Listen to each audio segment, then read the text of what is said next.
Hello and welcome to the Portland Horror Podcast Massacre, a roundtable discussion on the topics of the horror genre from the perspective of three very different horror nerds.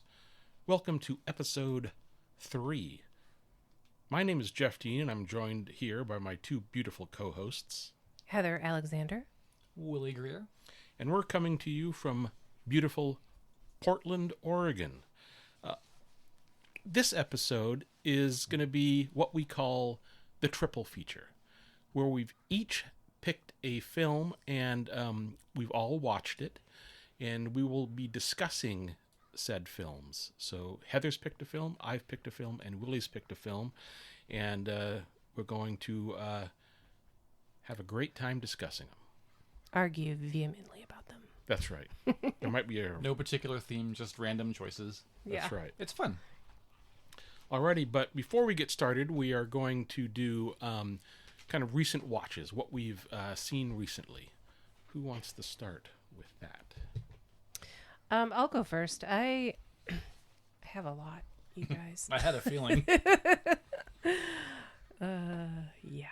Okay, I'm going to start off by talking about a little movie that it was a limited release in the theaters for a hot minute, and then it was released on streaming, so you can rent it wherever you rent your movies streaming or go to your local video store, because we still have video stores here in Portland. It's a movie called This Is Not a Test.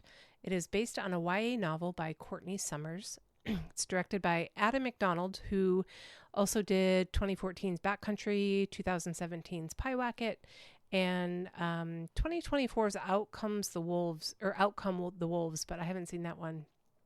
And it's starring Olivia Holt from Heart Eyes and Totally Killer.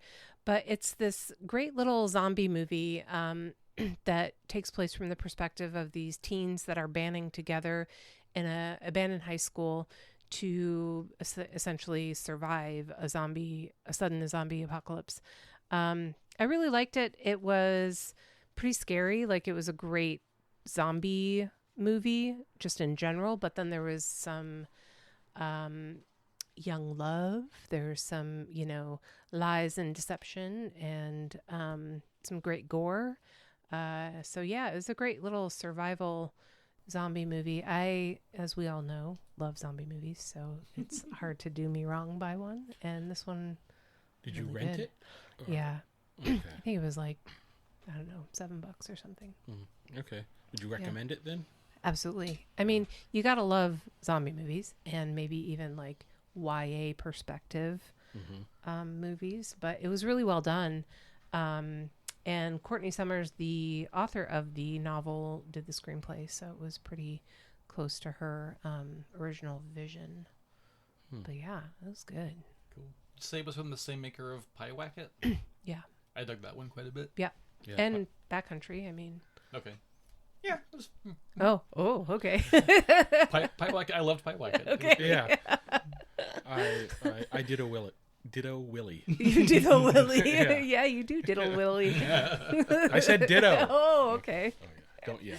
Uh-huh. Methinks thou doth protest too much. Uh-huh. Yeah. All right, who's up? I'll go. Okay. I'm going to talk about The Bride Here we go. Oh, boy. from 2026. Came out about a month ago and left the theaters about 24 hours later. The Frankenstein monster journeys to 1930 Chicago to find Dr. Euphronius to help him create a mate because he is oh so lonely. They dig up a murdered woman and resurrect her, and thus the bride is born. And they are soon on a wild and weird journey of self-discovery. This movie is put together kind of like the Frankenstein monster himself. It's like so many different ideas and pieces and this and that all put together. Some of it works, some of it does not work at all. It's written and directed by Maggie Gyllenhaal. Stars Jessie Buckley, who just won the Oscar, and as the bride, and Christian Bale as the Frankenstein's monster. I like how you make it sound that she won for the bride. Yeah. They'll never know. they'll never know. Yeah, but so this movie is kind of a complete mess. A lot of stuff does not really work, but I had a wonderful time watching this movie. I thought her performance was so wild and over the top. I kind of likened it to Nicholson's performance in The Shining. Just kind of like almost cartoonish in nature. But I didn't have really any problem with that. I loved the look of the movie. I kind of think this is a midnight movie in the making. There is so many strange happenings going on here. You can't even tell really what type of movie this is. There's a musical number. Oh my God. There's possession. There's possession? There is, yeah. Who gets possessed? The bride. By who? We'll get into it. Oh my God. By Mary Shelley. Wait, are you serious? I'm dead serious. I wish she was kidding. My God. Yeah, so yeah, and it's interesting. In this part, I did like because Mary Shelley and the bride are both played by Jessie Buckley, Okay. just kind of like Elsa Lanchester played. Yeah. And then you have a dance number. It's just like that. It's just like it. No, but you know what I'm saying. I'm giving you so I have to. I'm sorry. And Christian Bale, does Putting on the Ritz. Oh my God. So my number one question is, what the fuck is on her face? It's during the resurrection scene. There's some sort of chemical. It's like they don't really explain how they And it resurrect just it. stains it forever? Yeah, it stains her tongue and her face. I Okay. actually like that. There's I like do one too, sentence of dialogue to be like, oh yeah, some stuff stained your face. Okay. Just because they knew people would ask. I Ooh, think. right. Yeah, it's just like something because Annette Bening plays Dr. Euphronius. And she just has some sort of contraption. It looks like it kind of hooks into the heart. But then they use some sort of, I can't remember Squid what the ink? name. Yeah, something like that. And then when she, Suddenly it's a Cthulhu movie. yeah, and then so that's how she has that mark on her face. Okay. And it plays in later kind of with a theme that really is kind of like the running theme of the movie about finding your own identity as a woman. I see. But yeah, so would I recommend this movie? No. But I would recommend it to me. Yeah. So because I liked it, even though I fully admit there are a lot of weird problems with this. But I do think it's kind of like it's just a strange movie that took big swings that I appreciate. Yeah. And you saw it too, really? I did, yes. Is it? I know it hasn't been out for very long, but it's probably already gone from theaters. Like, is it too soon for spoilers? I don't think it's a spoiler. I mean- Do you care? I care not. Okay. Skip to this time code to avoid spoilers. I had fun in the moment watching it. I was entertained. I'm glad that it exists. I like that so many big budget movies are taking weird chances. It is a complete and total mess, in my humble opinion. Yeah. Yeah, I have so many Willy is melting. I loved Annette Bening's performance. I thought she was great. Like the look of it, the vibe to me felt very 90s. It kind of reminded me of like Baz Luhrmann or something. Okay. What's the spoiler? Oh, I mean, I guess we've already talked about it, but like things that don't work for me, the primary thing that doesn't work for me is the Mary Shelley thing, and it's such a huge part of the movie. It opens up the movie like we fade in on Mary Shelley, and she's like, "I am Mary Shelley," and okay, first off, the character who was going to become the bride is possessed by the ghost of the spirit of the author of Frankenstein, but she lives in a world where Frankenstein and the monster are real. Mary Shelley's spirit is apparently, like full of rage at having had her voice silenced all this time. But, I mean, Mary Shelley was not suppressed. There were a couple of years there where Frankenstein was... I might be coming at this from a pig-headed, ignorant dude point of view, so call me out in the comments if I need it. There were a couple of years where Frankenstein was published anonymously, but her name had been on that thing for at least 100 years before the 1930s, which is when this movie is set. I guess the conceit is that there was a sequel that she wanted to write and was never able to or whatever, but that still doesn't make any sense to me. So just right, like the main conceit of the film is nonsense from the get-go. So we're a possession movie before we're a Frankenstein movie, and the two things aren't really related. They seem very coincidental. Yeah. So that's a big thing that threw me off. And then at the end of the film, after her journey of self-discovery, she decides that she wants to name herself.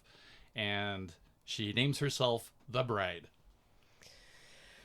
Well, I think she named herself the Bride because it's not of Frankenstein.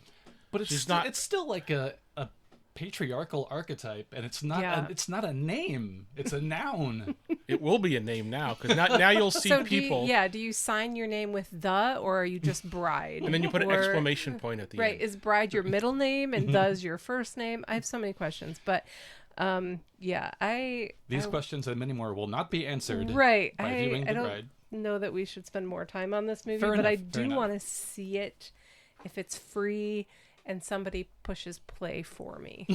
Don't worry, I'll buy it when it comes out, and I'll let you borrow it. Oh, that's not going to work because I'll never put it in.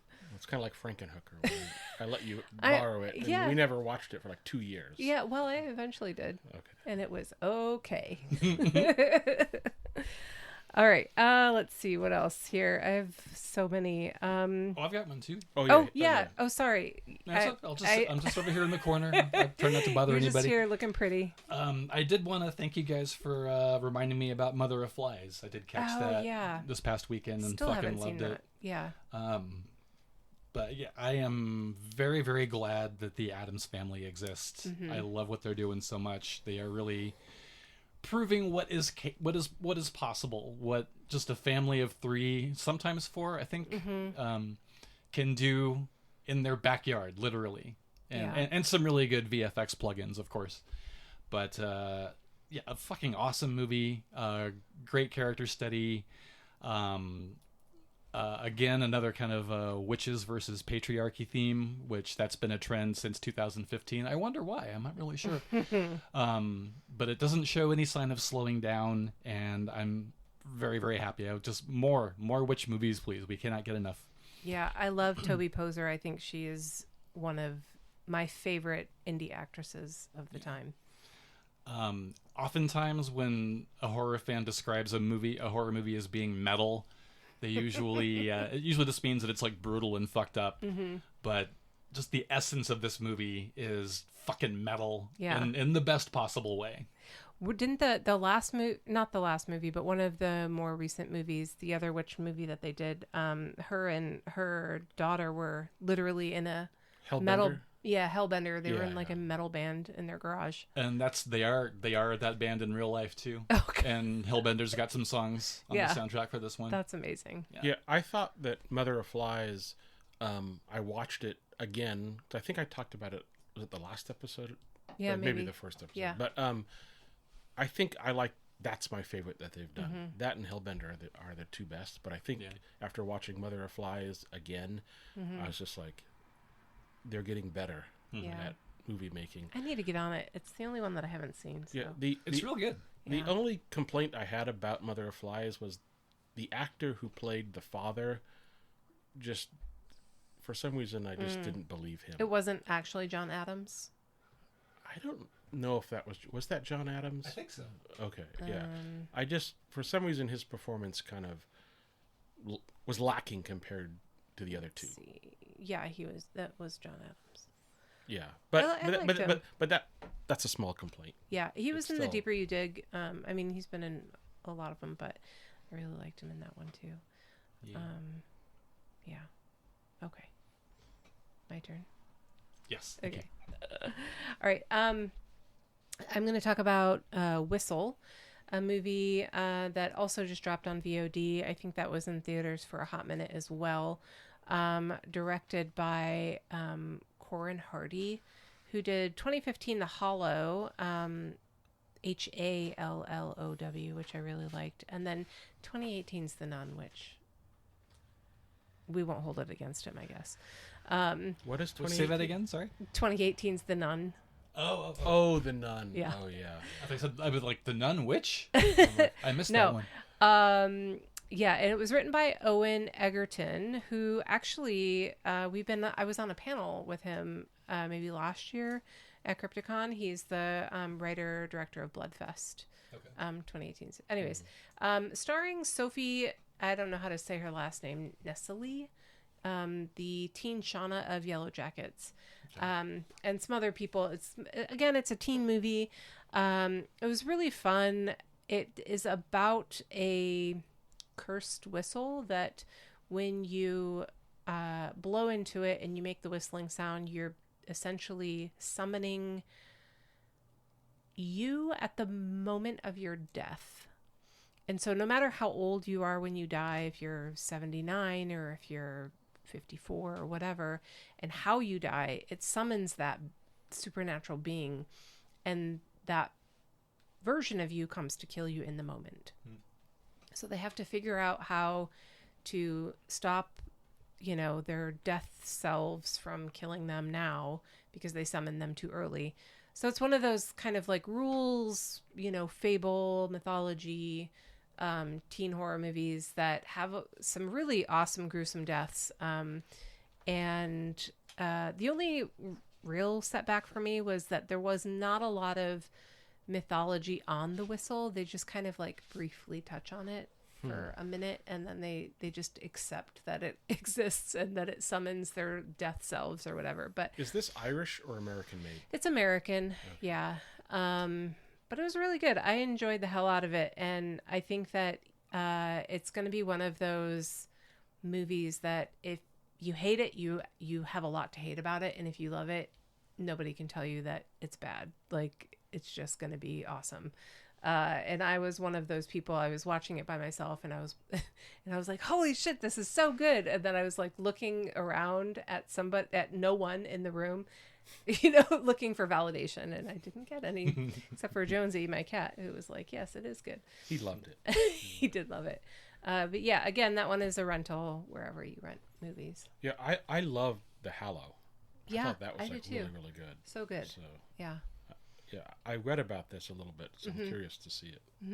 Yeah, I mean, I'm not recommending it like, hey, this is a great movie. But if you're willing to take a chance on, like a medium budget, teen, gross, weird CGI movie, then go for it. The description kind of made me think of One Missed Call a little bit. I don't know. Takashi Miike. Oh, yeah. Like when you get the curse, you get a phone call from your future self right before they're about to die. Oh, shit. Yeah. Cool. Yeah, that was a great movie. Did they remake that? They did. They did. They all got remade. Oh, okay. Yeah, the remake, I never even bothered because I heard it was just awful. Yeah. I think it's like one of those Dimension movies or something that came out like 20 years ago. Nothing against Dimension, but for a while they were making some pretty bad direct-to-video stuff, which I think that was. What else you got, Yes, Jeff? Primate from earlier this year. Love Primate. Yeah, basically it's about a group of friends that go on summer break, and they stay at one of the girls' father's houses in a hillside mansion in Hawaii. And the father is away, and the friends start to party, but things go bananas. Oh my God. When the family chimp I don't get it. gets infected by rabies. This is basically Cujo, but The with family chimp? Yeah. Oh my Like God. the mother was like a Jane Goodall. Family R deserves to die. Ugh. Yeah. The mother was basically like a Jane Goodall type who had adopted this baby chimp, and the mother passed away, and the father has an enclosure there and takes care of it. His name's Ben. And it's funny because when the movie first started and you had all the kids and then you have Ben there and he's all, cute, I'm like, oh, this is going to be one of those movies where you get all attached to this animal and then it's going to go, Who gets attached to a Go all chimp? Cujo. Yeah, but unfortunately, there's only like one scene where they're like, "Oh, look how cute Ben is." So it wasn't like I kind of thought like, "Oh God, this is gonna be." There's only one scene, but I thought it's a fun movie. You know, it doesn't reinvent the wheel or anything. It looks good. It's super gory. Yeah, It is great. Like, there are some great kills, fucked up death scenes. and basically, it's not a CG monkey; it's a man in a costume. Are you serious? Yeah. Holy shit! Yeah, and I mean, there might be a few CG shots, but for the most part, because I saw a little bit online about it, and the actor who's in the makeup, or the costume that he's wearing, has that kind of weird look where he's like, God, this monkey is creepy looking, right? So it kind of helps all monkeys are creepy. It kind of helps with the the effect of it. The movie is made by the same guy who made the 47 Meters Down movies. Yeah. I like the second one. I did too. Those. Uncaged. But Primate was fun.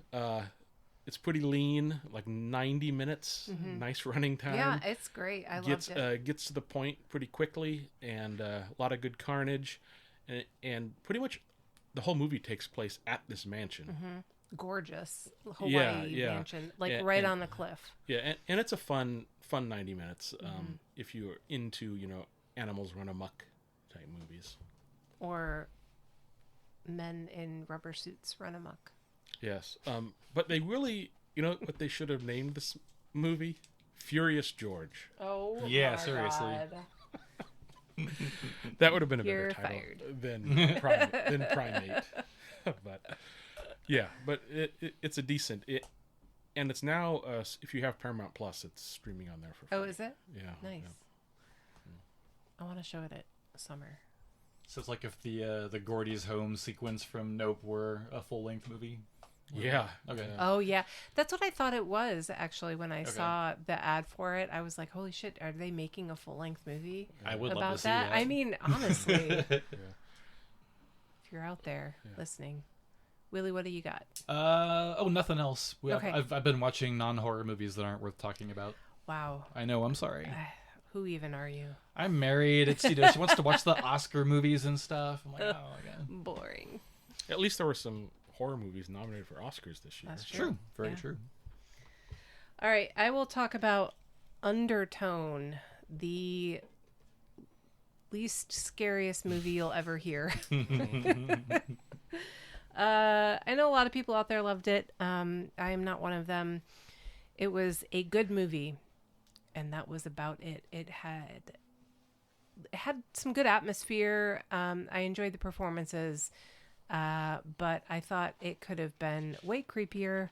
There was a lot of missed opportunity, but then when the reveal happens of what's going on in the house, I was not on board. It was kind of dumb. But I think everyone should see it and, get your own opinion about it.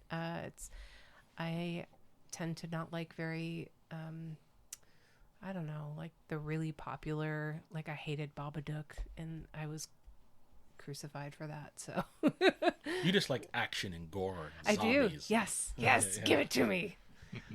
How was the sound design at least? It was good. The sound design was really good, but that said, I thought it could have just been scarier. I mean, it just, there wasn't a lot of, I don't know, maybe, I'll end up seeing it again and maybe my opinion will change, but I was just hoping to like get some chills or, get creeped out in a dark room. I know the mark of a good horror movie when I get scared going to the bathroom after, I'm like looking around at the shadows and checking behind the shower curtain. That didn't happen. Bummer. Go ahead. I just said bummer. I noticed that it's very polarizing, like you said. Yeah. It seems like people really like it. Kind of reminds me of a lot of the movies like It Follows or The Witch. Were they? I remember It Follows, some people were like, oh my God. Yeah. Well, especially when the hype kind of starts getting in there, and once a movie is hyped up, there are people who already have their guard up, like, Okay. oh, I'm ready to tear this movie apart, or like, Lame. and especially when anybody says this is the scariest movie ever made, that's subjective. Well, okay? the tagline it's for like- this was the scariest movie you'll ever hear. Yeah. So, but yeah, I just online I've seen a lot of polarizing. Like, oh my god, it was so great, and other people like, this was awful. Mm-hmm. So. Yeah. I'm curious. I want to see it. So yeah, you should definitely. Yeah, definitely. People whose opinions I respect have fallen into both camps for sure. Yeah. So I don't know what to think. I'm gonna have to make a decision for myself. You have any other movies? You have a lot more, so why don't you do another one? It's like all I do is watch horror movies. All right, let's see. Want to do Ready or Not 2? Well, you already saw that one, so I'll do one that you haven't seen, then we can talk about Ready or Not 2 together. Why don't I talk about, well, I guess this is kind of very similar. I saw the new movie They Will Kill You in the theater, which I loved. My husband seems to think it's not actually a horror movie, but I think it's a horror movie. It's very gory. It's got Satan in it. It's got Satan worshipers. It's got resurrection.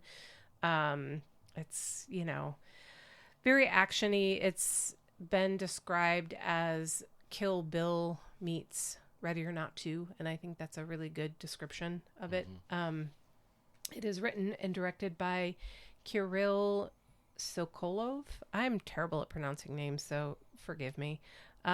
Who is Russian and did the 2018 movie Why Don't You Just Die, which was also Russian, which was really good. And written by another Russian, Alex Litvak, who did 2010 Predators, which I enjoyed. I know it wasn't popular, but hey, I'm on your side. I like Predators. I like the Predators. And then starring Zazie Beetz, who has just been in a ton of action movies, and then Patricia Arquette and a whole bunch of other people are in it. But it's really fucking great. It's beautiful. It is action-packed.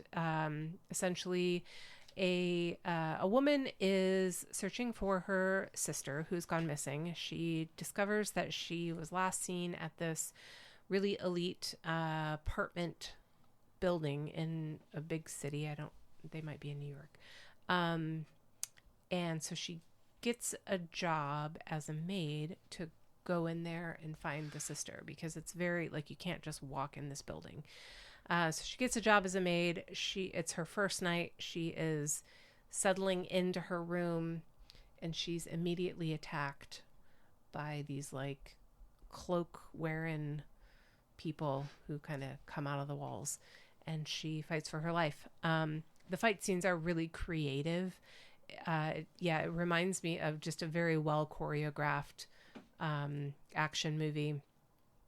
Anyways, so the whole movie is her trying to find her sister in this building, and then also fighting and killing all of these Satan worshipers. And that's it. It's fucking great. Yeah, when I saw the trailer, it kind of reminded me of, what is the Gareth Evans did the movie, the cops going... The Raid. The Raid. Oh, that one's great too. It reminded me of that. It just seemed like, he's going to go from one... Yeah. She's going to go from one floor to the... Fighting. Yeah, that's what it and reminded she me of. does, And I love kind the of. Raid. Yeah. She goes to different floors, and each floor is a different theme, like a deadly sin. Yeah. Because all these people are immortal, so they're bored, and they have a fuck floor. It's a hell of a lot of fun. Highly recommend it. Yeah, it looks like a blast. Yeah. It's interesting that this and Ready or Not 2 came out so close together. I know people were calling it on a lot of the reviews on Letterboxd were very funny. I mean, people who liked it even were like, it's a warmed up Ready or Not 2, or it's a Ready or Not 2 leftovers, or but it's I kind of think because March had every weekend there was 1 or 2 horror movies coming out. There's literally 5 horror movies playing at Eastport right now. It's wild. Yeah, because I could think if they do that, even if it's a good movie, something's going to get left behind. Yeah. Because I think it was They Will Kill You didn't do very well last weekend. Because there's really? too many other movies out. Not that it's not a good movie, yeah. people are going to go like, oh, let's go see Ready or Not 2, or, Yeah, it something. seems a little short-sighted to have those two movies playing at the same theater at the same time, but Yeah. but y'all should go see it in the theater because it was really fun. I'm excited to see this one for sure. Yeah, and then so Jeff and I, we saw Ready or Not 2. Yeah. Yeah. And so let's see, Ready or Not 2 is directed by, it's the Radio Silence guys. But also one of the writers was Guy Busick, who wrote Scream 5, 6, and 7, Final Destination, Bloodlines, Abigail, and Ready or Not. So he is definitely in that Radio Silence group, if not on paper. But starring Samara Weaving, Catherine Newton, Sarah Michelle Gellar, Elijah Wood, and Sean Hatsui. I don't know. He's one of the guys in The Pit. He's one of the doctors that was in the first season on like the day shift or the night shift, and then he like disappears for the whole season. And he comes back at the end. The Pit, is that a horror show? It actually is. Is it? No. Yeah, I was gonna say kind like of. it's not a horror show. I mean, I haven't it kind seen of. it. It's like it's Noah Wiley from I've heard ER. of it. I thought Okay. it was about like olive farmers or something like that. Olive Farmers, The Pit. Okay, That's no, right. That's what I thought it was. it's So I'm it's like, an ER show. Oh, another one of those? There's not enough medical shows on. I agree with you. There aren't. We should have more because I love them. Okay. Anyways, so did you like Ready or Not 2? I thought it was fun. Okay. I hate when mom and dad fight. I thought it was fun. It looks great. A lot of fantastic gore. The additions of Elijah Wood and Sarah Michelle Gellar was great. And I love the fact that it basically takes place, 5 minutes after the end of the first movie. Yeah. It's very much Halloween 2 from 1981. Yep. There's not a whole lot new added, a little bit, but I'm like, it's okay. It's a good time. Yeah. I think if you like the first one, you'll like this one. Yeah. Unless you're someone who's going to be like, wait a second, that wouldn't happen. You're wrong. It would happen. All of it's real. Oh, yeah. Yeah, Elijah Wood needs to be in every movie as Satan's lawyer because he was so fucking good. Yeah. He's like, he plays it really straight, and He might have been my favorite part in the he was really good. Yeah. And he wasn't taking sides, he was on the side of Satan, and that was it. Like, whoever, he just had to play by the rules. And I loved Catherine Newton and Samara Weaving's little sisterly dynamic. yeah.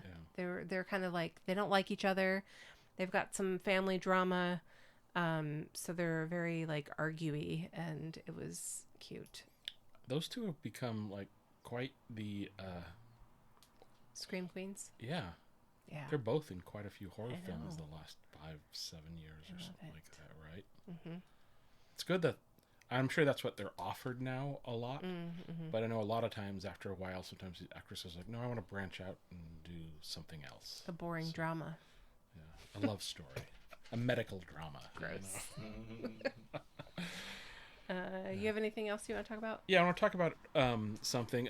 This is not a new release. It came out in 2013. It's the Crystal Lake Memories documentary. Oh. Have you guys ever tried...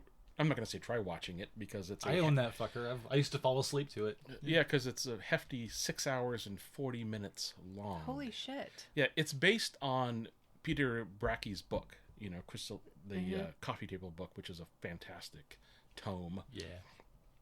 And Daniel Farrens made a documentary basically about the entire franchise. And he gets everybody, actors, effects people, all participants who are pretty much still living to participate and do interviews about the making of these movies. And it's divided up nicely into each chapter is one movie. And they spend probably about 45 minutes on each movie. So you're talking about, almost 7 hours. Do they do Freddy vs. Jason? They do. Oh. Even the 2009 remake. Yeah. Oh, cool. So, because it was made in 2013, and there hasn't been anything Friday the 13th media since. They even pay brief lip service to the TV series. Okay.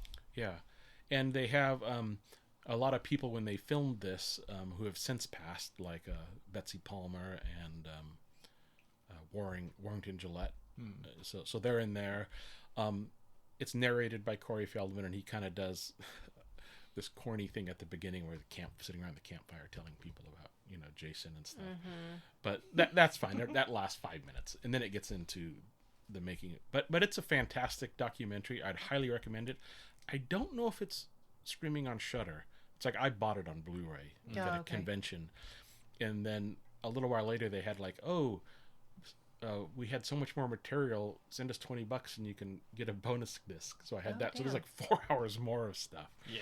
So if you want it, it's like 14 hours. And the same people, Daniel Ferrens, he was the writer director of Halloween 6 or something like that. But he did another one of these documentaries for Elm Street called like Never Sleep Again, which I think came out 2 or 3 years before this, and that's like 4 hours in length. What's it? Is that on Shudder? I thought one of them. It was. Yeah, yeah. These are the ones that kind of are before all these. I can't remember the company that makes like Something into Darkness. They've done a whole bunch of these, and they're like 4 hours long. And now they are making. It's called like The Thing Expanded. Okay. I've seen it's like a 4-hour making of documentary. They've done one for Aliens, and then like, So, but this is not them, but. I think they kind of started this trend of making these huge documentaries, which are kind of crowdfunded, basically. All right, moving on. I've got a couple more to talk about, but I won't spend a lot of time on them because there's a couple of duds in here. One of the duds is called "Do Not Enter." It's directed by Mark Klesfield, who is apparently a music director, and this is his only movie he's ever done. It's about this group of people who break into a haunted, dilapidated hotel, and things do not go well. They're like looking for treasure. I don't know. I had fun with it, but it's not a good movie. Is this new? Yeah, it's new. All of these are 2026. Okay. Yeah, that was a rental. Another rental was called Capture, directed by Bruce Wemple. A woman inherits a house from parents that she didn't know were her parents because she was foster kid. Finds all these videotapes there and starts watching them, and her parents' past is essentially like uncovered, and then some entity from a haunted camera starts to go get her. It's okay. It was okay. That was Capture, and then I like the idea of a haunted camera. Yeah, I mean it's a video camera. Mm-hmm. Yeah, so the ending was great. I think the ending sold me on the movie, but the other dud was actually, Willie, you saw this, Mortuary Assistant. Half of it. Oh, okay. Oh, right. You fell asleep and didn't watch it, right? I didn't fall asleep. Oh, I you tried. Just turned it off. I thought to myself, like, what would Heather do? She'd finish the fucking movie. I can't do it. I can't do it. Yeah, it was a hot mess. I really kind of hated it, and I thought I had such high hopes for it because the trailer was so creepy. But it didn't know what it wanted to do with itself. It was all over the fucking place, and I was there were too many things in the soup, that like it just couldn't find a direction, and I was, for so many things going on, I was fucking bored. Yeah, I was not. When did you shut it off? Literally about halfway through. Like, okay. I was tempted to before. I was like, no, I'll finish it. Jesus Christ, is this thing getting worse? Yes. But like from the get-go, it's just like that mortuary set is so fucking fake and unconvincing. Yeah. And then when she's having the conversation with her boss and she goes, "Oh, I don't really drink." And I'm like, "Oh, Chekhov's alcoholism." Very next scene, she's at a meeting. It's like, come on, make me work a little harder for this movie. Yeah. She's a drug addict. Yeah. Yeah. Okay. Oh, sorry. Yeah. That's a topic that will tie into one of the big three that we'll talk about later. That'll go into more detail with. But even that, the allegory for the demon is just so fucking played at this point. The ending was terrible. I was just like, are you fucking kidding me? It was, oh yeah, you guys just skip this movie. I think a lot of bad movies have something going for them, and I give a lot of bad movies some grace, but this movie, no grace given. It sucked. All right, so that was those, and then one that I did like was Cold Storage, written by David Coep, who did the novel and who is also like a very prolific screenwriter, starring Joe Carey from Stranger Things and Georgina Campbell from Barbarian, Influencers, and the new movie Psycho Killer, which is not out yet.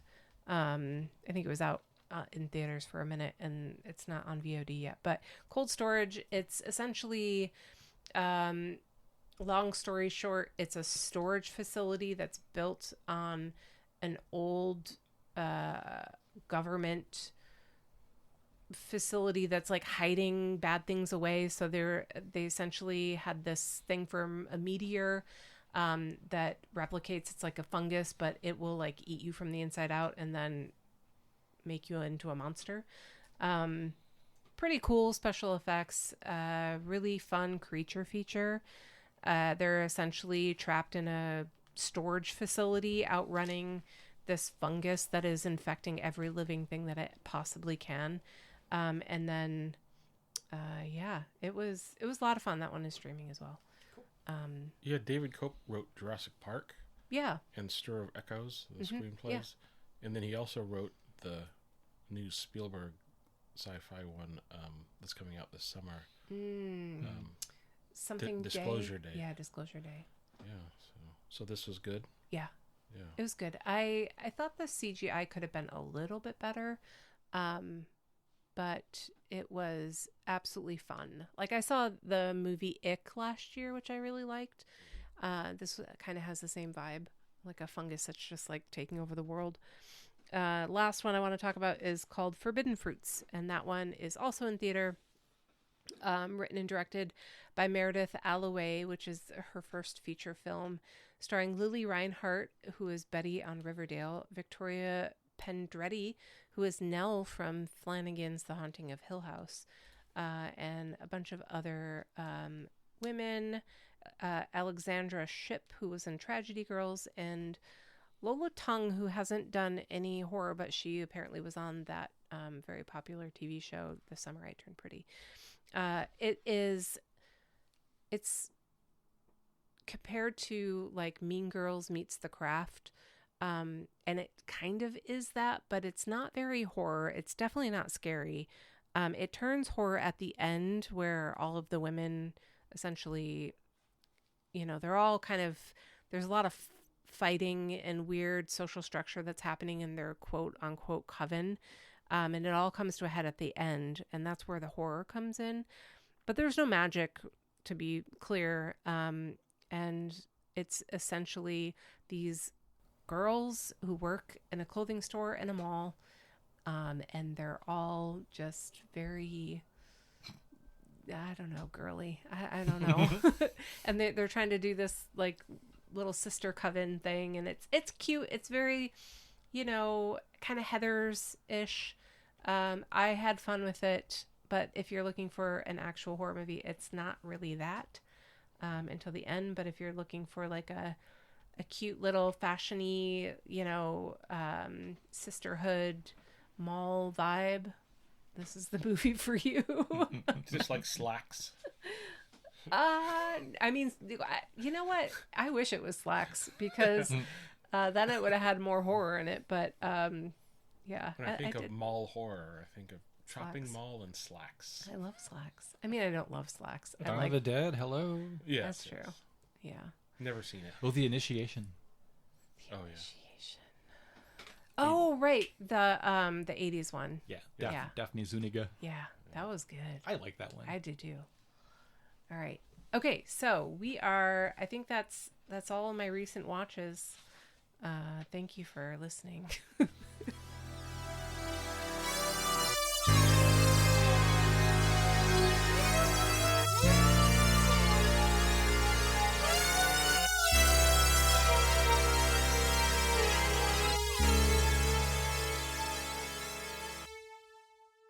we're gonna go on to our triple feature, and we're gonna start with Willy.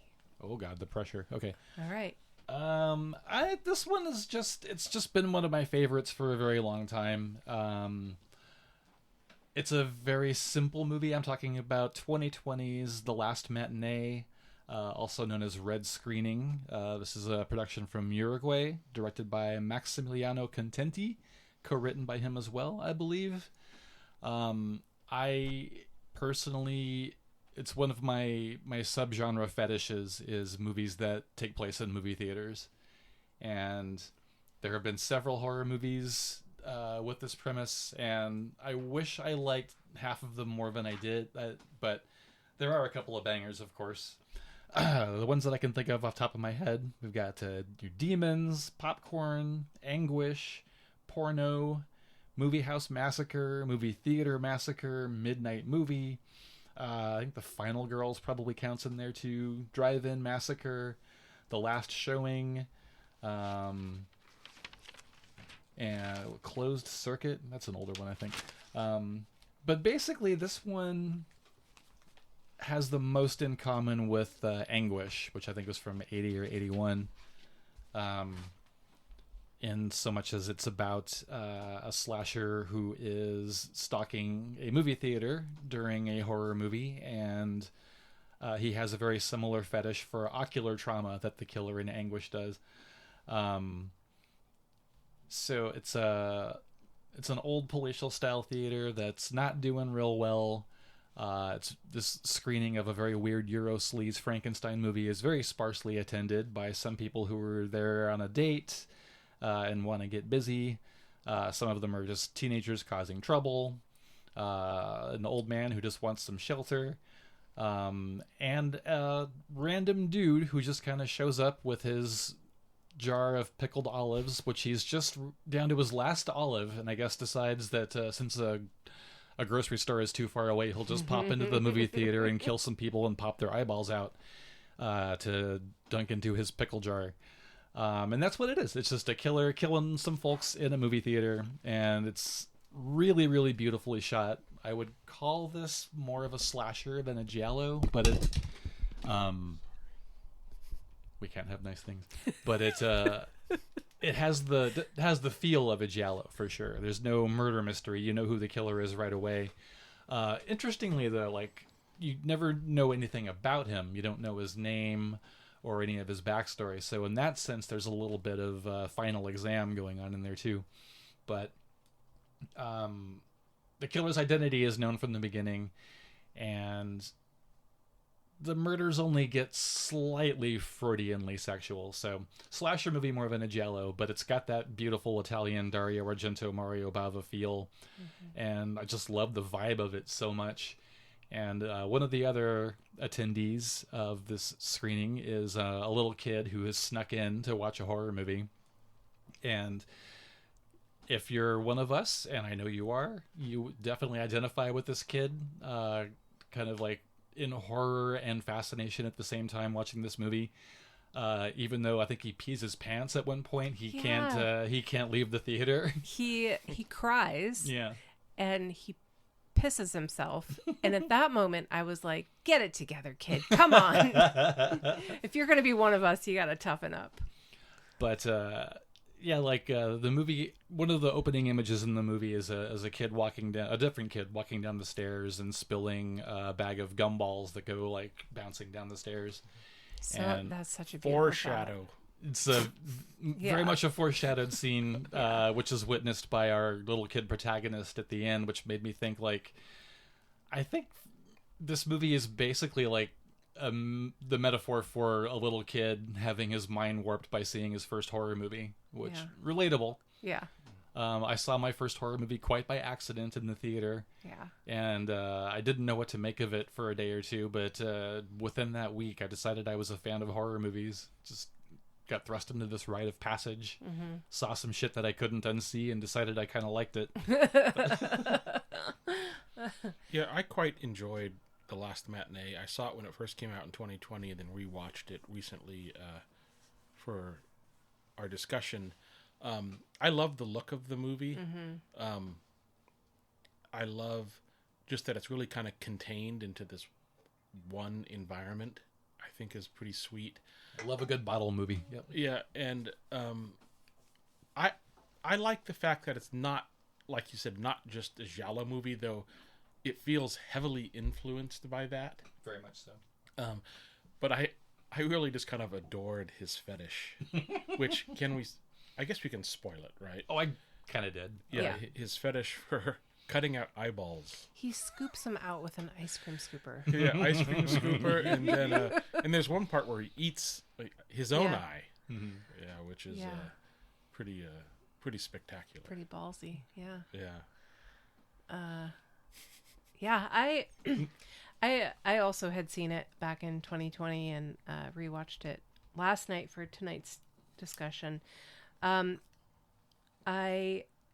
remember loving it, and last night I think I just liked it, and I think that I was hoping for just a little bit more in terms of the killer's story, just like what's the deal with the eyes? You know, why are you there? Why do you hate movies? You know, like what's happening? But we don't get any of that. We just get this guy.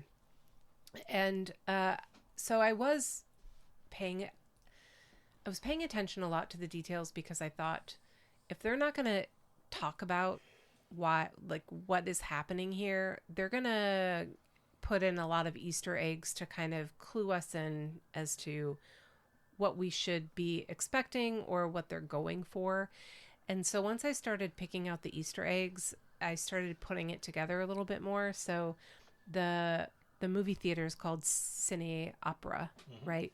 And right away we see Dario Argento's poster for his movie Opera, yes, on the walls.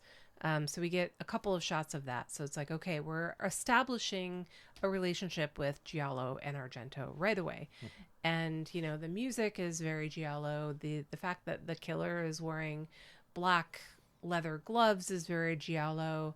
And the fact that we don't really know much about him is kind of Giallo too, in a lot of the movies where they don't really go much into the detail of like the killer. And then the other thing the other kind of, I know that this is actually the name of the city, but the city's name is Montevideo. Mm-hmm. And I was like, holy shit, this place is called Video. Like they live in a place called Video. That's fucking cool. And so the other thing, I was like, what the fuck is the thing with the eyes? And then when I was trying to study all of the posters on the wall, I saw the poster for Anguish. And then I was like, oh shit. And so immediately I was like, okay, is this an homage to Anguish? I mean, yes and so. No. Yeah, I mean, like it's another movie that takes place in a movie. Right, a movie theater and somebody and who's collecting eyes. Yeah. So that made a little bit more sense to me. And then and when the movie ends, there's this very pronounced kind of like pause on the popcorn machine. So it's essentially panning up from the popcorn machine from the bottom, and when it gets to the top and the word popcorn is in lights, it kind of pauses on that. And so I was like, is this an homage to the movie Popcorn, you know? And I don't know, maybe I was reading into a lot of things, but I really liked it. What I didn't know was that the movie theater is showing that movie, that terrible fucking Frankenstein movie called Frankenstein Day of the Beast, that is directed by Ricardo Islas. He plays the killer. Yeah. Oh my God. So cool, right? Like, I don't know. That was so one of my musings was like, is he ashamed of his own movie? So he must have had a bad experience making the movie. He's going around popping out everybody's eyeballs because he doesn't want them to watch his movie. It's like, no one should watch this. It's terrible. Tries to make them unsee it. Yes, exactly. I like that. Yeah. So that was really fun. I don't know. There was also, again, I was getting a little deep into the weeds with this, but I was looking up Anguish, and Anguish is a film within a film within a film. But It's in a Los Angeles theater called the Rex, and that dinosaur poster kept popping up, like, and I had to rewind it to see if it was, they called that movie the Rex, but they didn't. It was something Dinosauro or some shit like that. That's interesting, though. Yeah, it was like, it was very prominent in a lot of the movie, this big dinosaur poster. And My God, you've done more homework on my movie than I have. well, it's just, Thank you. I was curious. But yeah, I don't know. Part of it was like, is this the death of cinema? You know, is this why he's gouging out eyes and killing everyone? I really liked it. I wanted some more layers to the characters, and to the killer. But again, like you said, it was beautiful, and I love all the Easter eggs, and I kind of went down a weird rabbit hole with it. I love that, though. Yeah, now I'm going to have to go back and watch it again and start scouring. Yeah. I feel like I missed a lot because I didn't know what to look for. Like, you know, the beauty of this movie is definitely, I think, heavily influenced by Argento and probably also Bava. But Opera is really the one main movie of Argento's that has eyes as a specific theme. Yeah. That's way more of a Fulci thing. So in some ways the violence feels a little bit more Fulci-y, although it doesn't seem to be referenced anywhere in the movie. Generally, I'm with you. I like my movies to have layers, you know, but I'll allow one movie out of 20 or 25 to be simple as fuck. And to me, this one is really simple. I don't need much more of a motivation for the killer other than he ran out of pickled olives and needs a substitute. But if the theme that jumped out at me, like, probably because of my own personal bias, is just that experience of what watching a horror movie is like as a little kid. Just going, what the fuck? You know? And being a little traumatized. Yeah. But if you're a certain kind of weird kid, you can, you know, it's a trauma that you wind up liking. Yeah, I enjoyed the kind of weird fetish with the eyeballs thing. I kind of that sets it up from like, oh, he just is not just killing people. He's not. No, he has a reason. He just wants the eyeballs. It's the ocular trauma of watching a horror movie. Maybe it's kind of a metaphor for that. You don't actually see him remove the eyeballs that much. Maybe toward the end, but his own. Right, his own. But I didn't realize that that was happening until one of the dead people was like revisited by a moviegoer, and I was like, holy shit, is he missing his eyes? And then every time they would kind of rediscover a dead body, they were missing their eyes. So we saw the kill scenes, but we never really saw him like scooping out the eyes. It was just, it's a private it always ritual, happened. Yeah, exactly. And also we should talk a little bit about, which I thought was like my favorite kill in the movie, is when the couple is skewered. Oh my God, that was so good. Yeah, that was great. Really that good. one and the guy outside taking a smoke break, that was kind of a genius. Oh yeah. Yeah, he inhales smoke from a cigarette, and then the killer covers his mouth and his nose and slits his throat so that the smoke comes out the slit throat. Yeah. Why didn't I think of that? That's goddamn genius. Yeah, that's really good. Yeah. And yeah, for the simplicity of it, I think they do a really good job kind of choreographing the whole thing. You know, you get a few other locations with the snack bar and the projection booth and stuff. Yeah. And they do a really good job with chase scenes and stalking scenes. Yeah. So yeah, kind of a really fun exercise in minimalism, which I appreciate. I wanted to, when the guy is going to the bathroom to wash his ejaculation off of his pants, he slips on the newspaper that is covered in blood that the killer like rubbed his bloody hands on, and he gets red stain on his butt.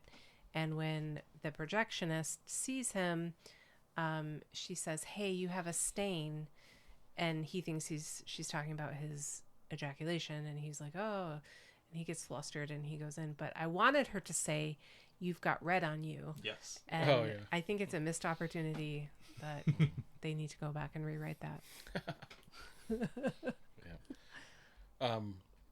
And people can find this on, I think Tubi has a version of it that I think is cropped, unfortunately, and some of the subtitles are missing. But Heather, you said you rented it?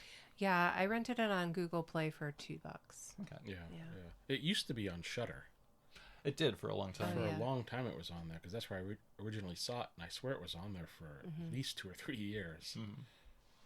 They should get it back. Yeah. God only It's knows a, where. yeah, it's I want to get it on disc, though I think the Blu-ray is not in print anymore and it's only on DVD. Was it ever released like in the States? 'Cause it's Yeah, my copy is Region 2, I think. Okay. Is it? Yeah. I think there's a DVD that's US release, but I could be wrong. All right. Are we moving on to movie number 2? I think I've said my piece about it. Okay. Unless Jeff's got any more thoughts. No, let's move on to screening number 2, basically, of our I have a lot triple to say feature. about this movie. Oh, boy. Alrighty. From 1962, I'm going to read the tagline for the movie.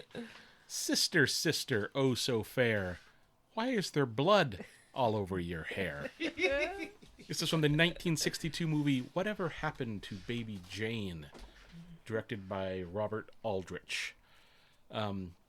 Brief summary. In 1917, Baby Jane Hudson is a famous vaudevillian star with her own doll named after her. Years later, her sister Blanche becomes a famous actress. And after a tragic accident, Blanche is relegated to a wheelchair and placed under the care of her younger sister Jane. Flash forward years in time, and the two sisters are living in an old Gothic Hollywood mansion where Jane, filled with jealousy and animosity, subjects Blanche to extreme abuse as she slowly gives way to madness. Now, this movie was so popular it launched a horror subgenre, basically called hag horror or hagsploitation. Hagsploitation. Or also Psycho-Biddy. Psycho-Biddy and Grand Dame Guignol. But this movie didn't launch Psycho-Biddy. It's Psycho. I was going to say Sunset Boulevard. Yes, Sunset Boulevard is kind of one of the movies. Psycho is sometimes mentioned it, but it's not an old hag.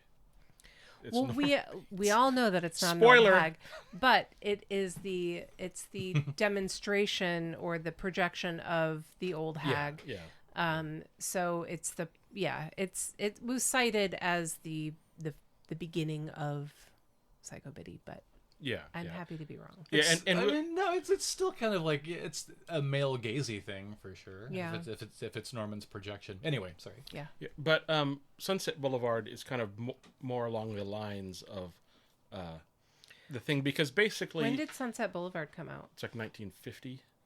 Really?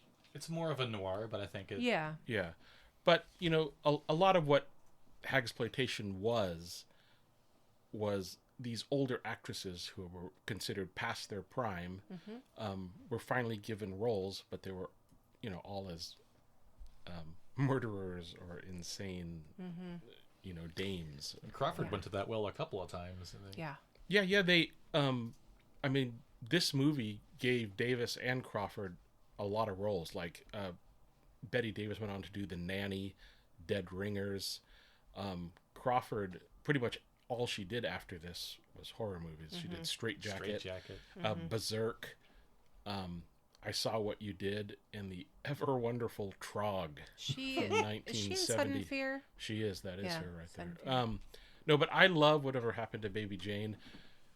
Betty Davis's performance as Baby Jane Hudson is like one of my favorite villainous performances of all time. She's totally like chewing up the scenery. Unhinged, that woman. But she is like so good.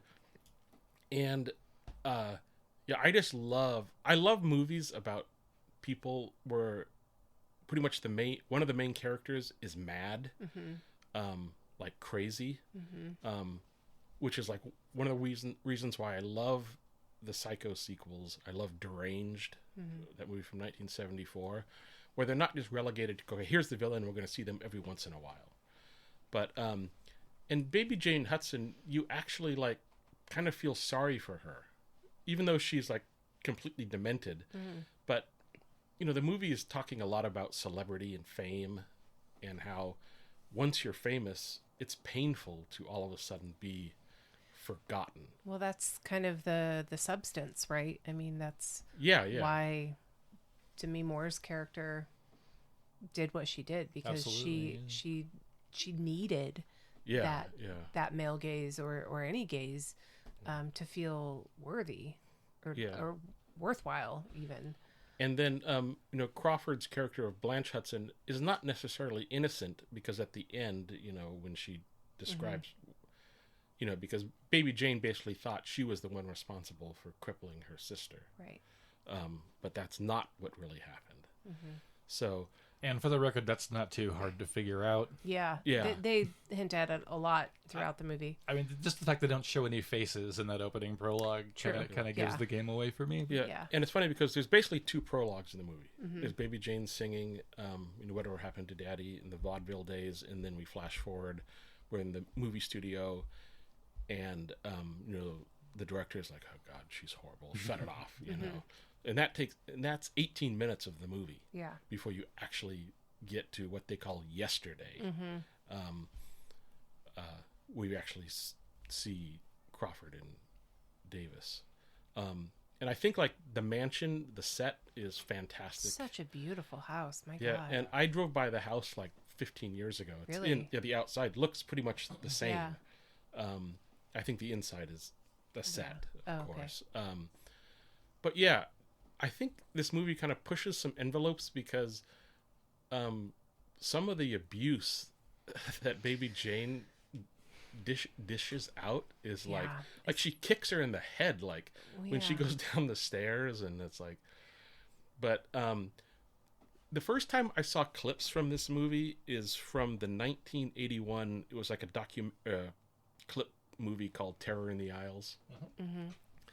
And they showed clips from this movie, and I remember at the time thinking, like, what the hell is this? What is this clown woman yelling about? But then, and then when I finally saw it, when I was like in my 20s, I was like, oh, okay, now I realize what this is and what it's from and why it was in the clip show. But I think, like I said, Davis's performance is fantastic. I love the fact that she was just like went all in on this. Yeah. And her makeup and her costumes are just so wonderfully ghoulish.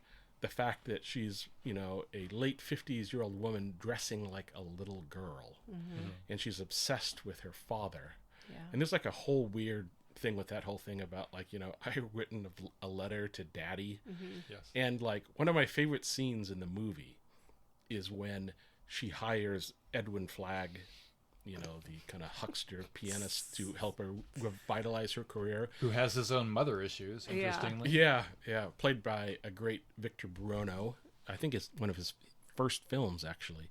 But yeah, when he plays the piano and she sings it for him, you're kind of like in his, and you kind of his performances. He's kind of like, what the hell am I getting into? His face changes from like, I'm playing the piano, to what the fuck is happening? Yeah. And then he immediately tries to hide it, and like, because she looks at him and he just smiles and nods. And that poor man. Yeah, but I really just enjoyed this movie. I've probably seen it half a dozen times now in my life, and every time I see it, I think I like it more. Mm-hmm. Yeah. The first time I saw it was as a kid. There was a local station that would play like 3 horror movies on Saturday afternoon, and that was one of them one time. And generally, one of my triggers, I guess, in horror movies is like abuse or bullying or whatever. So like Let the Right One In is like one of the best vampire movies of all time, but very little replay value for me personally. Mm-hmm. So I think some of the camp value was lost on me as a kid. It just kind of really bothered me. Mm-hmm. But revisiting it, I can kind of see it for a little bit more of its campy, trashy glory. And aside from Sunset Boulevard, I kind of got Pearl vibes a little bit from Baby Jane as well, just like being this delusional and trying to hold on to stardom and maybe not having been that talented in the first place. Yeah. I also thought of a few real life cases, like I got probably obviously like Judy Garland, the ladies in the Grey Gardens documentary, Yeah. and going back to an earlier topic that we were talking about, Corey Feldman. Oh yeah. Oh, Sorry, yeah, yeah, that's a big sad. yeah. I know. Yeah. It bums me out I when brought see it him. down. I'm sorry. Yeah, and also one of the things that kind of I think led to the popularity of this film, and also kind of the aura now, is that those two actresses, hated each other in real life. Yeah. So playing two characters who are at each other's throats, just kind of leads to the interest of the movie. Yeah, I read a lot about their shenanigans on set. And Fill me in. I know very little about this. okay, so they were both silent movie actresses, who I think Joan Crawford was maybe a year ahead of Bette Davis. And when Bette Davis arrived on the scene, they immediately kind of didn't like each other. So Bette Davis was in a movie and fell in love with her co-star, who was dating Joan Crawford. Joan Crawford married the co-star, and Gotcha. Bette Davis said that she never forgave her. She stole her love. This goes on. Bette Davis had this big movie premiere happening, and there was going to be a big newspaper announcement. And that day, Joan Crawford announced her divorce, and the papers overtook that news of the divorce and relegated the premiere to the small corner. Damn.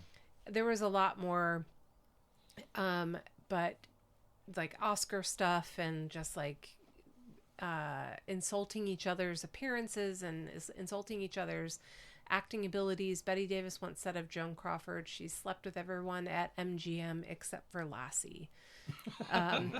She's slept with every man at MGM except for Lassie. She was also, Joan Crawford was bisexual, and Bette Davis thought that she had the hots for her. There was all kinds of stuff. So on the set of Whatever Happened to Baby Jane, they both took the roles because they wanted to reignite their careers. They were they weren't doing much at the time. So they agreed to work with each other. Joan Crawford knew that Bette Davis had a bad back, and the scene where Bette Davis drags Joan Crawford out of bed. So Joan Crawford is crippled in the movie, and so she can't move her legs. And so the rumor is that she wore this lead wrestling belt to make herself heavier.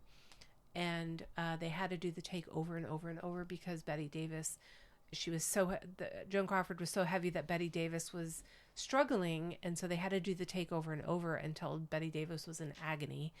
Joan Crawford insisted on a body double for the hammers, or her getting hit in the head by Bette Davis, because she feared that Bette Davis was actually going to injure her.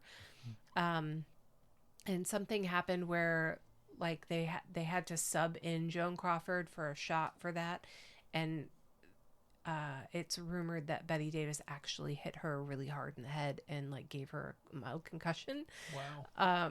So there was a lot of things like that. There was when she's kicking her after she finds her on the phone. Yeah, Joan Crawford said she was really kicking me. Yeah. In the stomach. Yeah.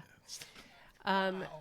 Joan Crawford her husband was the CEO of Pepsi or something. Yeah. And Bette Davis got a Coca-Cola machine installed in her on her set, dressing room. Yeah. because Robert Aldridge was always drinking Pepsi. So Yeah. she said, so Bette Davis had a Coke machine installed.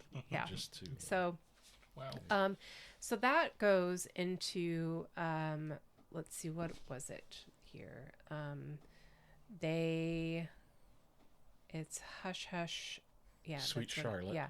So Hush Hush Sweet Charlotte was supposed to be the sequel to not the sequel in terms of story wise, but kind of the seeing these starlets together once again. So that came out 2 years later, 1964. written and directed by the same Robert Aldrich. team. And anyways, and so Betty Davis signed on to do this, and Joan Crawford signed on, and she shot film for about a week and then dropped out, and she had to be replaced. So replaced by Olivia de Havilland. Okay, yeah. Yeah, it's not 100% sure. They said it, like Joan said, it was because of my health. Mm-hmm. Betty Davis said it was because she just didn't want to work with me anymore or something like that. But yeah, the interesting thing with the Oscar thing is because, they both got this movie made by agreeing to do it, and they took points at the end for salary. Mm-hmm. And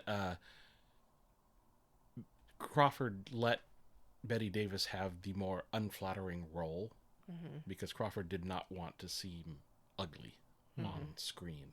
She was more vain than Davis. And Davis was the one who was nominated for Best Actress for that year for Academy Award. And rumor has it that Crawford told all the other co-star, or all like the Academy people who were voting, please don't vote for Betty Davis. And then she told all the other 4 other nominees, if you don't show up, can I accept the award for you? And then Davis didn't win. I think it was Audrey Hepburn or somebody who won. And so Joan Crawford got to go up and accept the Oscar. Like 4 times. Like she essentially got on stage multiple times to accept Oscars that weren't hers, but she was accepting on the behalf of, just to piss off Betty Davis. Wow. This is a multi-layered cat fight. Yeah. My and God. Betty Davis at one point at some award ceremony, she was protesting. And so she wore this like really ugly dress, not expecting to like win or be on stage. And she actually won. And so she had to get on stage in this horrible blue dress. And as she was walking past Joan Crawford said, "Beautiful frock there, Betty." And just made her really self-conscious. And Betty Davis, when Joan Crawford died, said something like, you're not supposed to, and if you don't have anything good about the dead to say, then you shouldn't say anything. Joan Crawford is dead. Good. Yeah, and there's like a famous quote that I've heard. Wow. I think there's a famous quote that Betty Davis has said many, many times, because she did the talk show scene like in the 70s and 80s quite a bit. And I think the talk show people kind of just milked her for stuff. So I think, this is from what I read, like she kind of started to elaborate things just because she knew she was on talk shows and stuff. But she did say at one point, like, I wouldn't piss on Joan Crawford if she was on fire. Which is hilarious. And there's so many other actresses too that this kind of launched.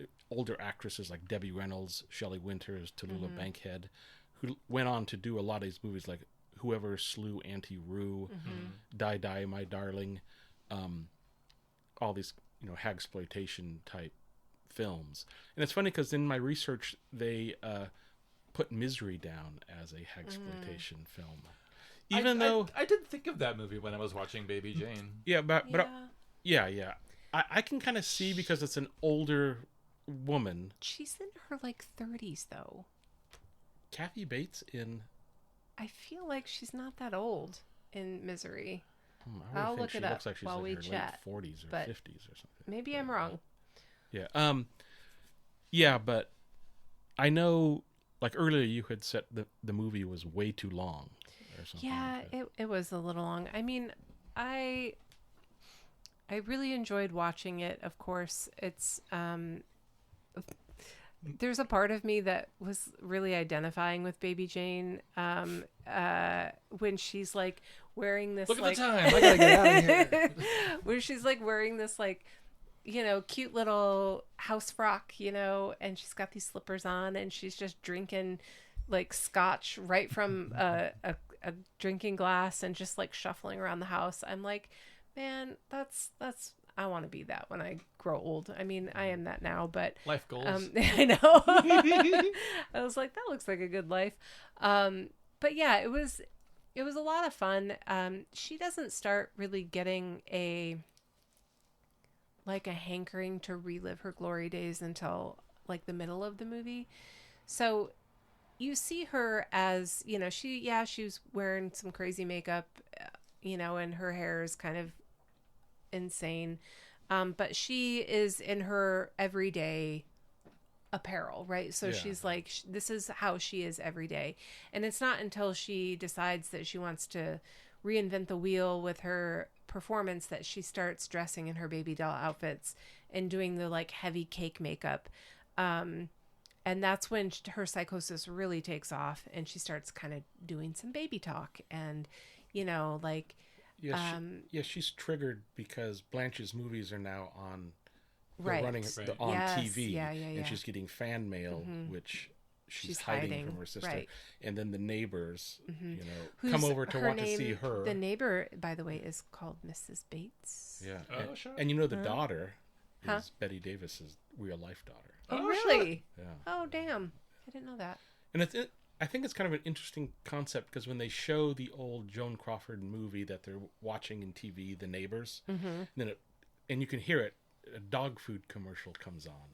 But I think is a comment, maybe just about movies on TV sucks, because you're like, oh, you get preempted by a dog food commercial, right, and stuff. But in this case, good. Kathy Bates is 42.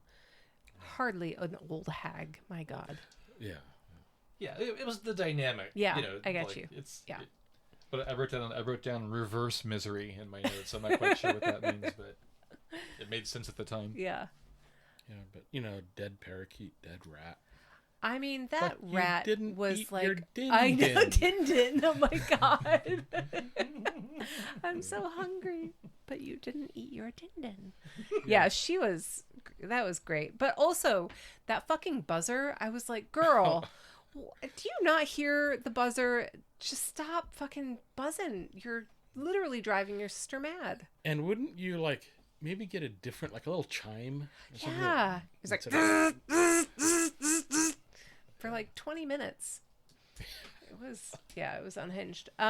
So the hagsploitation, I want to talk about a little bit, just for a moment. So hagsploitation, or psychobiddy, I know the term hagsploitation is, frowned upon, these days. I enjoy that name.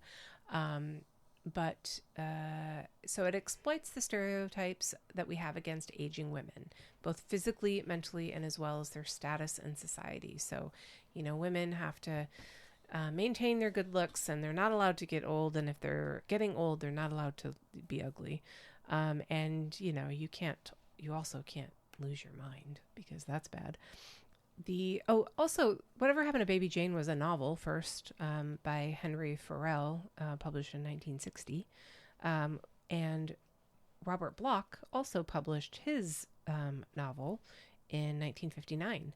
Of Psycho. Yeah. So Psycho was published in 59 and then made into the movie in 60. And Henry Farrell's novel was published in 1960 and made into a movie in 62. So they are, I think, while a lot of people are saying that Whatever Happened to Baby Jane was kind of like a love letter to Psycho, in a lot of instances, they were kind of coming up at the same time. So I think that they were mostly just similar in the genre and in of the time that they were both being written and worked on, and it was kind of I don't think that they were directly influenced by each other, but they were more influenced by the genre. So I was kind of deep diving into hagsploitation and what that meant. So of course the unstable aging starlet trope is Sunset Boulevard, also The Substance, and also X. Because we saw X first, right? And we knew that she was a crazy old lady who was once a dancer and never, got her big break. So the traits are tragic, physically grotesque, delusional, violent, obsessed with regaining their youth and their fame. They're vain, they're desperate. And the irony here is that Crawford and Davis took those roles to revitalize their careers and were competitive in real life. So art imitating life, I suppose. But hagsploitation of the 60s, so we have Hush Hush Sweet Charlotte, Straight Jacket, Lady in a Cage, Whatever Happened to Aunt Alice, And then modern hagsploitation, we've got The Taking of Deborah Logan, The Visit, as we talked about, X, The Substance, also Relic, which I love that Oh, yeah. movie. I haven't seen that one. Yeah. And then I haven't seen this one, but it came up a lot. It's based on a true crime of a woman who ran a boarding house and would kill people for their checks or whatever. It's called Dorothea. Yeah, that's based on a real life Yeah. thing. And I lived in Sacramento at that time. Oh, this happened shit. in the late 80s. Mm-hmm. Me and my friends would drive in downtown Sacramento, and they had it all cordoned off, and they were excavating the yard looking Are for you bodies. serious? Wow. That's Yeah. cool. Dorothea Fuentes, I remember Did you that. watch the movie? I did not see the movie, Okay. but I think knew it all came of... out. I think it came out last year. Okay, yeah. Yeah. But I remember when that happened because I lived down there, and it was all over the news Yeah. every night. That's cool. And I was like, oh my God. I it's mean, like a cool in that horrible, grotesque way. Yeah. Yeah. Yeah, for a modern things now, I don't know. This might be a reach. Like it has more to do, I think, maybe with disease than aging. But weapons, think that fits in there anywhere? It could... I mean, she's a witch. Yeah. And she's sapping energy from kids to try and restore. Her youth. Yeah, if not her youth, her health. Yeah. But I don't know. Yeah. One thing that I was thinking about... Vague overlap. I was Sure. thinking about too, though I don't know if I agree with it, is I read that the French film Inside could be considered hagsploitation because it's I don't know if I really Why? buy that because it's an Yeah. older woman trying to, Is she that much older? She's not older because she was pregnant when they Yeah, got in I a car accident. And she lost her baby, which is why she's trying to steal. Skip to this time. Oh, too late. Never mind. yeah, but it's like how many years later is it? Oh. It can't be I that don't- many yeah, years no, later. She was. I think she was pregnant when they got in the accident, right? Yeah, but then it's the younger woman who's pregnant now, right? But she wasn't. She wasn't pregnant in the vehicle when they crashed. She killed the other woman's baby. Right. So She wasn't pregnant also? I don't think so. Because the husband was still alive, then, Mm-hmm. right? But I don't know. Okay, never mind. Okay, let's end it because I think we all agree I don't consider it hagsploitation. Okay, fair great. enough. Yeah, but one of my favorites is Straight Jacket. Yeah, Which I haven't Crawford seen that did. one. William Castle. Uh-huh. She did a couple movies for William Castle.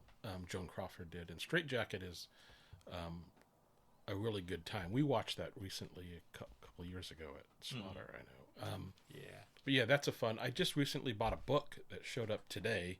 I was hoping it would have come before I did this, but it's called Grand Dame Guignol, which is another word for, like Grand Guignol, which is a French word for like bloody theater.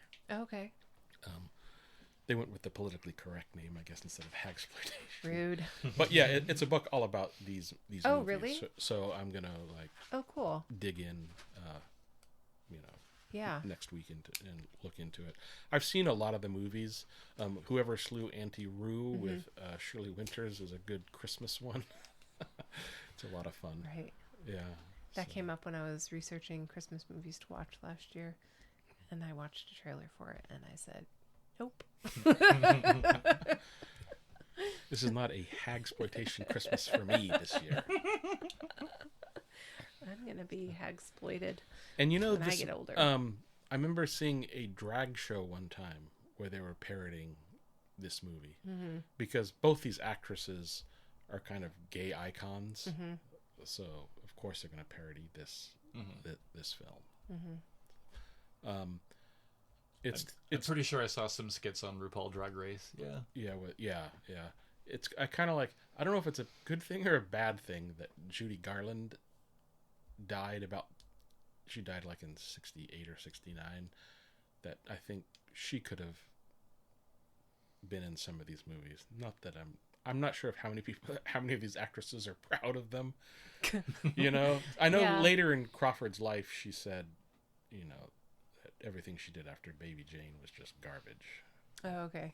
But at the time when she was making them, she would do theater appearances and all that stuff to Yeah. promote them all. I mean, so they're fun movies, and even now they're fun movies, but realistically, if we're talking about changing the perspective of women aging and in society, and changing the perspective of the male gaze for, women aging in society, I'm hoping that we all understand the division between fiction and reality, because literally,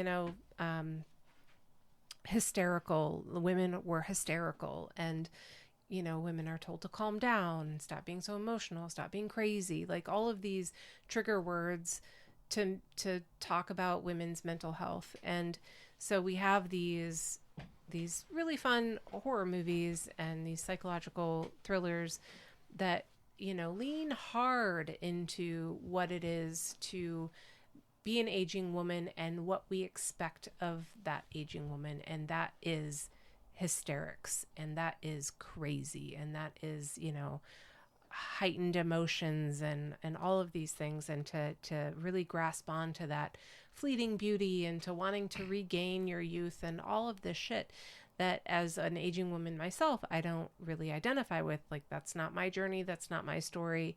And I know a lot of aging women who that's not their journey either. So, I'm hoping that we all understand that, yes, this is a perspective of the past that we have worked hard to overcome, and we're still overcoming more now, less with mental health and more with beauty expectations. And I think that we're seeing that a lot in horror now, is the aging, beauty expectations, as with The Substance. And I am a fan of hagsploitation, but I think it deserves to just stay in the past. I think, like with this, I think Baby Jane was actually kind of saying something, and when something is popular, then all the exploitation, they just take advantage of. Okay, yeah. Oh yeah, let's. Which I think the majority of all the, which is why it kicked it off. Yeah. The thing that kicks almost anything off is like the true gem, and then everybody else is like, hey, this made a lot of money, let's copycat this. Yeah. Without any really thought going into it. Right. As I once said. Oh, and just by the way, Ryan Murphy made a 2017 miniseries called Feud, which stars. Oh, right. I wrote that down. Which stars Susan Sarandon as Betty Davis and Jessica Lange as Joan Crawford. It got good reviews, right? Yeah, it's good. I watched it at the time. It. Okay. It's super entertaining, and it's about the making of Whatever Happened to Baby Jane. Oh, it is? Yeah. Oh, damn. So, yeah. I would recommend it. Yeah. He's done a number of those, because Ryan Murphy, is the guy who is behind American Horror Story. And he has another series called Feud. There's been other ones based on real life people who have animosity towards each other. Yeah. I didn't watch any of those, but I watched this one because it was a point of interest for me. So, but yeah. Okay. Whatever Happened to Baby Jane? Watch it. All right. So I'm going to talk about a 2026 movie that is on Shudder, and it is called Body Cam. It is written and directed by Brandon Christensen, who wrote 2017 Stillborn, which I really enjoyed that movie. 2019's Z, which was mediocre. 2021's Superhost, which also was really good. 2025's Puppet Man, which was fucking garbage. And, that was 2023. And then 2025's Night of the Reaper, which was not good either, in my opinion. Yeah, it was a bummer. Yeah, that was a bummer. I was looking forward to that one. Stars Jamie McCallica and Sean Rogerson. Synopsis: 2 police officers investigate a domestic dispute, and there is an accidental shooting. Not wanting to be crucified by the public, the officers attempt to cover it up, only to uncover that the cameras aren't the only things watching them. So this is a found footage body cam cop horror movie, right? Quite topical. Yes. I did not enjoy this movie. So when we picked our movies, Willy and Jeff picked movies that they had seen before. I picked a movie that I hadn't seen before. I wouldn't have picked this movie if I had seen it, which might be a lesson for me. Yeah, I was distracted a lot by just the bad cop culture of the movie of, oh fuck, I accidentally shot someone. I'm going to cover it up with trying to get rid of the footage and, you know, make up a story about how this woman got shot, and you're going to, you know, getting everybody to lie and covering his tracks and all of that shit. That wasn't the point of the movie. But it was definitely a big footprint in the middle of the movie that I could have done without. And it distracted for me, a lot of what else was going on.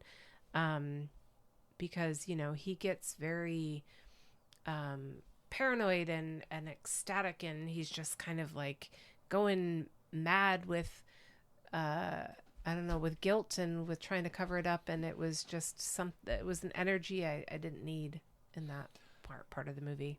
Just kind of hearing you say that, it sparked like, oh yeah, like kind of they spend a lot of the time of the movie pursuing tweakers, their word, right, and then he kind of becomes one, yes, without really ever doing meth, right, exactly. Yeah. So, yeah, it's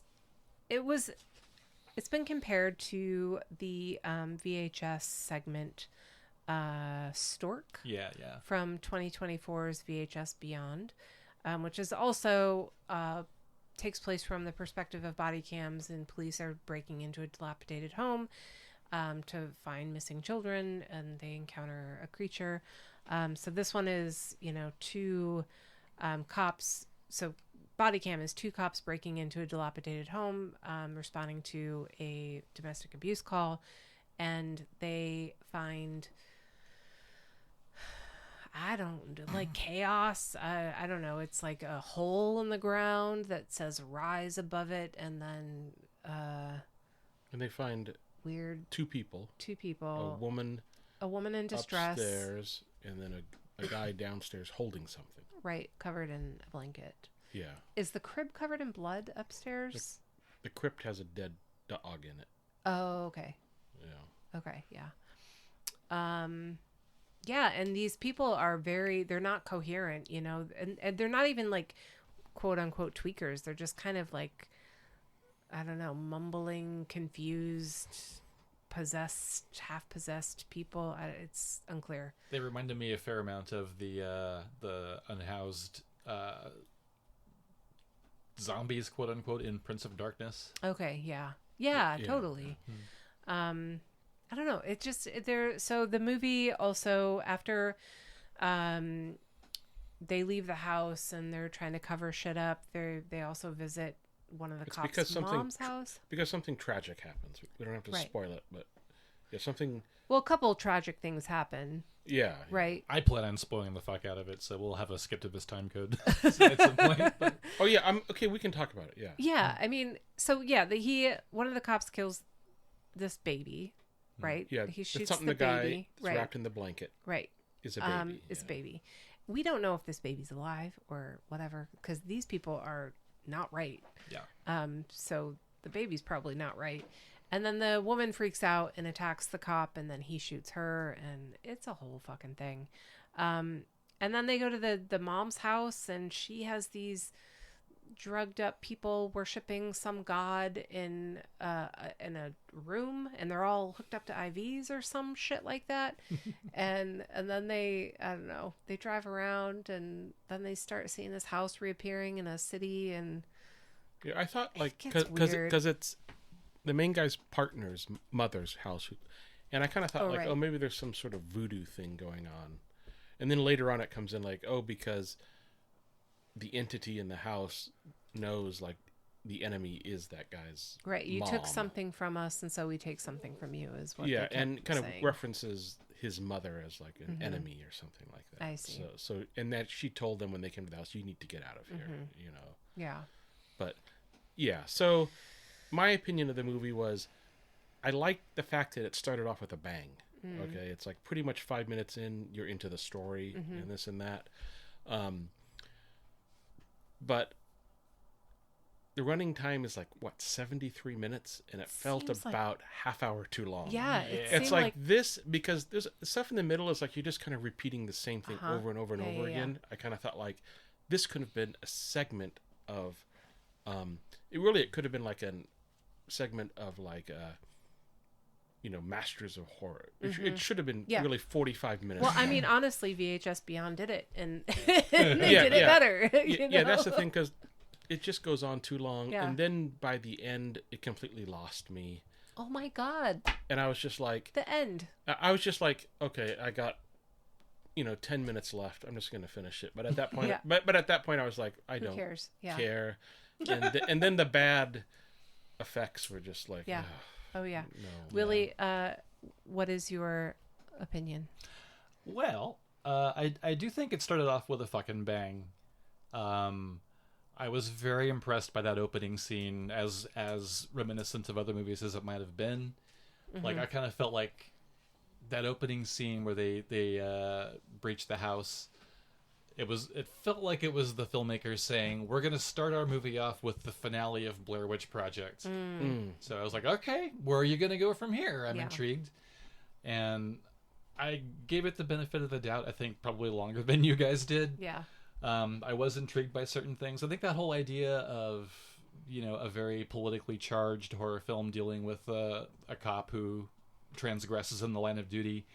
It's not a bad idea for a horror movie, but it's got to be handled really fucking well. Yeah. You've really got to be mindful about how you do it. And they got close. The character of Bryce is obviously pretty far gone before we even meet him. Yeah. It's his partner, Jerome, who is maybe being morally tested by this situation, and the demon that we find out is behind everything. And I did like that bit at the end where he has that full circle moment where now he has to kind of shoot somebody and a baby. I thought that was kind of clever. They didn't really go far enough with it story development wise. And again, I remember when the Hellraiser reboot came out, and I remember like thinking like, I like this. I wish it were a little bit kinkier. And didn't the Evil Dead reboot already do this whole like demon of addiction thing? That's obviously what they're doing here. Like someone comes out and says it out loud at one point, the demon of temptation and addiction or whatever. Really? Something like that. Okay. Maybe just temptation. Yeah. But it was very clearly like Right. about addiction, and this character Jerome is trying to kind of escape this. Because his sister had died of Yeah. addiction. Yeah. We find out. He's trying to get free of the vortex. I loved the fact that when both of these guys are in crisis, they run to women to help them out. Bryce literally runs, Jerome literally runs to Runs Mama. his mama. Yeah. So But- what did you think of the end, though? Where like all of the spoiler alert. You guys should watch this movie before you listen to the rest of this podcast, if you care. The dead people coming back and being possessed and being like, "We're a family now." What is that? Oh, we're all junkies together. Oh my I God. guess. Yeah, it was was pretty on the nose. ridiculous. A little bit more, like 50,000 more for the effects budget would have helped a lot. Yeah. The reoccurring house when Jerome's trying to drive away through the city, it was interesting. It gave me very like Backrooms vibes. Yeah, I was thinking of the new movie coming up from the Backrooms. The YouTuber Kane Pixels so he's got a new movie. A24 is doing it called The Backrooms. I'm I excited. love liminal spaces. I Yes. just like it. Nothing creeps me out like a liminal space. So yeah, and the basement also gave me those vibes when he was like going through the basement with just like all you see is his flashlight and his hand and his gun, and the shots are of these long corridors that are abandoned and dark, and so there was definitely cool imagery in it. I thought it was like a good idea to do the body cam thing, because usually with found footage, you kind of have that thing like, why would you keep filming? Yeah. Oh, At least with the body cam thing, you realize, oh no, it's going to film no matter what. you are absolutely correct, but they still, at the very, like, I was like, maybe it's going to justify it at the end. It did not. Who the fuck edited this? Yeah. Oh yeah, That's a problem that like at least half of found footage movies have. Yeah. Oh yeah, that's right. And if I could digress a little bit, you know, talking about subgenres that are kind of played out, it bums me out because I do like the idea of modern day movie monsters being embodiments and allegories of neuroses and complexes and really deep, weird human emotions and psychological states. Sometimes it is done well. There's a brief rundown of what we've had so far. But I think, unfortunately, these things are really on the nose half the time. So we cover Addiction with Evil Dead 2013, Hellraiser 2018, Body Cam and Mortuary Assistant. Trauma with Stop Motion. Her Inherited Trauma with Hereditary and Final Destination Bloodlines, maybe even Raw. Grief, particularly the anger stage with The Babadook. PTSD with Smile. Existential angst with It Follows. You were describing The Plague last episode, I think, and I wonder if that's like about like people viewing empathy and sensitivity as a weakness. Oh, interesting. Quite perhaps. Yeah. The Night House dealt with nihilism, and that was probably the best example of making a human emotion into a monster as I've seen. And maybe narcissism with the substance. I don't know. Yeah. But I like that. I like that idea very much. And I love the idea, the fact that like as played out as elevated horror, quote unquote, might be these days. I think it is very cool that kind of people decided to cash in on a trend by trying to make movies that were a little more thoughtful. That's very, very. It's usually the opposite when it comes to trends in filmmaking. Yeah, I mean, you've got the opposite of that, which is kind of The Last Matinee, which is very simple and straightforward, and then you've got the elevated horror of making a monster out of an emotion. And I think that a lot of movies do it right, but when they fail hard. Yeah. And I think Body Cam, for me, feels pretty hard. Yeah, it didn't do it for me. Other cop movies are,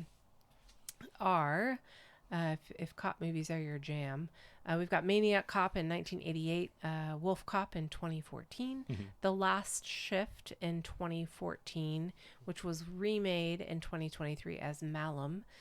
We've got Body Cam in 2020, different Body Cam. The Wolf of Snow Hollow in 2020, and Night Patrol in 2025, and Body Cam in 2026. What about Jaws? Isn't that a cop movie? I mean, main character is a sheriff. Oh my God. Any opportunity for you to talk about Jaws, because he's sitting here right now wearing a Jaws shirt. Am I? Oh my God, I am. All right, we should wrap up here pretty soon. Anything else we want to talk about? We're going to be at Crypticon very shortly. Yes, we are, in a month. Yeah, May 1st through 3rd in SeaTac, Washington. Annual convention, Crypticon. It's a good time. They're going to have Tom Atkins, Adrienne Barbeau this year as guests, and a couple other fine folks. Oh, Emily Perkins. Yeah. I'm going to make it really awkward with her. I'm very excited. You're going to wolf out? Yeah, my boyfriend who is in Scare Me.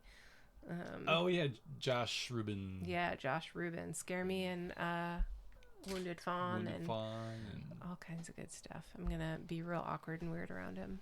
But it's a really good time. We've been going for years and we love it to death. And we're going to be panelists and moderators there. So if you want to come check us out, you can listen to us nerd out about more horror stuff. We might even do trivia up there. Oh, yeah. We'll do trivia. Yeah, we'll do our Portland Horror Trivia Massacre up north. And it's a good time. Yeah, there's a lot of awesome shopping there, too. So bring your own cash. Indeed. All right. Who wants to lead us out? All right, guys. Thank you so... We're all just looking at each other. So Right, guys. Rock, paper, scissors. Thank you for listening, and please comment on our socials and let us know what you think of our podcast and what you think of us. But be nice, please. Yeah, we're sensitive. Yeah. Have scary dreams.